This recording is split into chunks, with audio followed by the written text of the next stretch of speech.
Got this book, marathon running from the library, and I'm not a marathon runner myself. Never ran a marathon. I've never ran any race more than 5 miles or 8 kilometers. But I'm reading the advice from a guy called Richard Arker or something like that. He was apparently Britain's best marathon runner back in the 1990s, and he's got some training programs based on his experience. Stop. All right, so here we go. This dog's annoying. Okay, so let's read from my notes here. Try to arrange at least one run a week with a group. Yeah, it's good to run with a group, but it's also good to run on your own. I find that if you run with the group all alone all the time, then it might get a bit boring depending on them, because I'm with an athletic club myself, and I find it a bit boring and repetitive because they always run the same route. We train up at Marley Park in my club, and they've got some type of sick obsession running there. I mean, I mentioned this in my last video. Okay, but still, it's good to train with them sometimes, just to stay in contact with them. Let them know you haven't left. So 6 weeks before training, you need to see before you see fitness improvements. Yeah. And it should be 3 months before you start marathon training. Yeah. So you should be in a good level of fitness before you start marathon training. If you want to run well for yourself personally, run a time that you yourself would look at with a little bit of pride, a little bit of happiness. So warm up and cool down before sessions, 5 to 10 minutes easy. Stretch. I'd say he said stretch before and after, but I think stretching after is better. It should be. They split them into sessions, but I think a session is a hard effort day. If you're going easy, then I think that's not really a session. That's a run or a walk or whatever. Easy day. That's before sessions. Before easy days, no real need. You can just make it a long one. Say you're doing half an hour, you just keep the warm up and the cool down within the run. So like first 5 minutes maybe a little bit slower, and then build up to a slightly fast pace, then finish a little bit slower or whatever. But it should still be pretty easy on the easy days. Okay, so for beginner one, the first 2 weeks go like this. So your first training day, walk for 30 minutes. Now I'd say this would be for people who have a low enough level of fitness, to be honest. Like you're very sedentary, you don't really, you walk for 30 minutes, but you should put a bit of effort into it. If you're walk for another 30 minutes on the second day, third day 30 minutes, and the fourth day you either go for a long walk or a cycle of at least an hour. So that's your longest day of the week. So and the second week is the same as that. So yeah, I think it should be brisk. Like say you're used to running, say walk for overall, so say an hour a day overall. I'd say around 20-minute mile pace. It should be a good bit faster than that, because you want to push yourself a little bit to make fitness gains. But it's by feel. This is an old school book. This guy was written in 2003 by a guy who was at his peak in the 90s.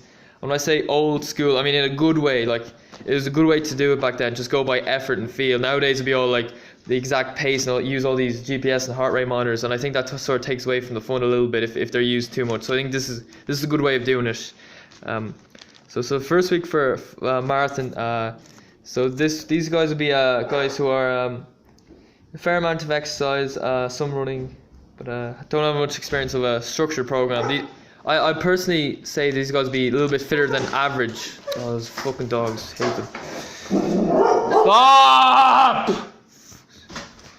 Alright, so for these guys, first session should be a 20-minute easy run. So yeah, you should be able to run 20 minutes or even 30 minutes at an easy pace without any real bother on you. So you should be, yeah, that's what I'm saying. Alright, so week one, so 20-minute easy run for the first, second 30-minute easy run, third 20-minute easy run, fourth you do a 30-minute run or a long walk or a cycle or at least an hour and a half. So yeah, it's up to you. I mean, if you feel like the intensity is getting you need to take it easier that day. That could be a day where you do something maybe a little bit different, like a long cycle, and you get to go a lot further, a long walk, than just run for 30 minutes again. But what was I going to say? So week two, it's kind of similar. So the first day, I should say, when you're doing 4 days, you should kind of split it out a bit. Don't just do 4 days in a row and then 3 days off. You shouldn't take any more than 1 day off in between training days. Okay, so week two, number one, easy 30-minute run. Number two, 10-minute easy warm-up. So now you're doing a 1 minute brisk run, 1 minute jog, which is just easy. Another word for easy, I'd say. This is 5 times. So brisk run, you're putting a little bit of pressure on yourself. This is a session, so it's challenging. It's hard. it's your like one real hard day of the week. Then every other day is easy. So you should put some pressure on it because you've loads of time to recover. You shouldn't be under too much worry about overtraining, but don't overdo it at the same time. You have to go by feel. Just alright. So number 3, easy run for 30 minutes. Say easy run heart rate should be around 140, 150 beats per minute, but it's good to go by feel. Conversational pace. You should be able to hold the conversation. You can't think you're going too fast. So 4, 40 minutes run or a long walk cycle, at least an hour and a half. So it depends on you, whichever you feel is right. Yeah, I'd say, if your legs feel sore from that training, it might be a better idea to do something a little bit different, a little bit less stressful. Okay, so when they say brisk fast but not sprinting, yeah, so I'd say, yeah, you're going at a decent fast pace, but you should be able to hold it for a while, I guess. And easy should be as slow, say as slow as you like, but no, I wouldn't agree with that. Slow as you like, slow as you like might mean standing still for the whole time. That's not training at all. That's just standing still or sitting down. You might say, "Oh, I'm not moving at all. That's the pace I feel like going at. That's as slow as I feel like going." No, it should be somewhat challenging, easy, but still like you're somewhat challenging. If you know what I mean. You should feel like you're getting a bit of benefit from it at the end of the day. So steady, faster than easy, but conversational. Yeah. So I mean. That should feel like a little bit challenging on the heart and the lungs, but still you can hold a conversation generally. Yeah. So it should be, that's like another word for moderate, low scale of moderate, I'd say. Okay, so for a beginner, so week 3, walk.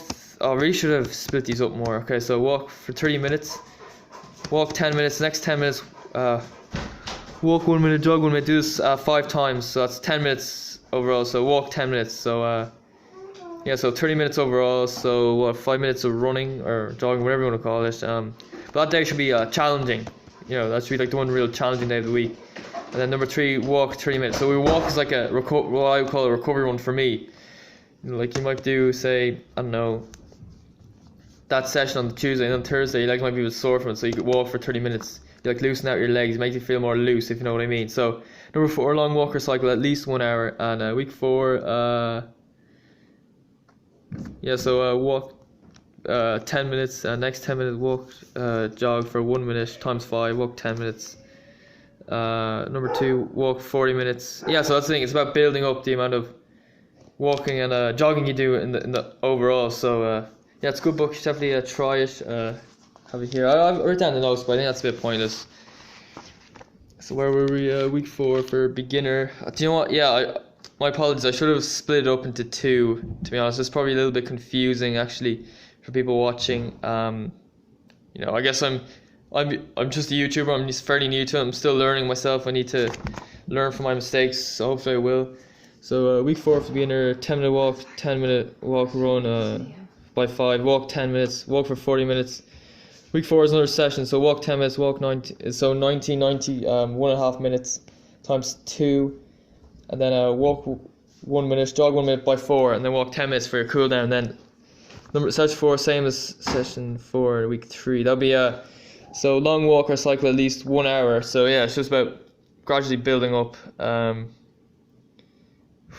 So first time marathon week 3.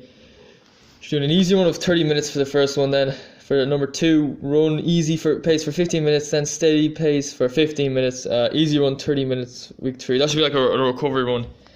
And then run for 45 minutes. This would be like your long run or long walk cycle for 1 hour and a half. So yeah, that's the way it's going now for you. So you got he's trying to eat the bread. All right, so 2 easy 30-minute runs. So you got 2 easy days, 1 steady, it'll be moderate day, but for level of fitness that would be challenging.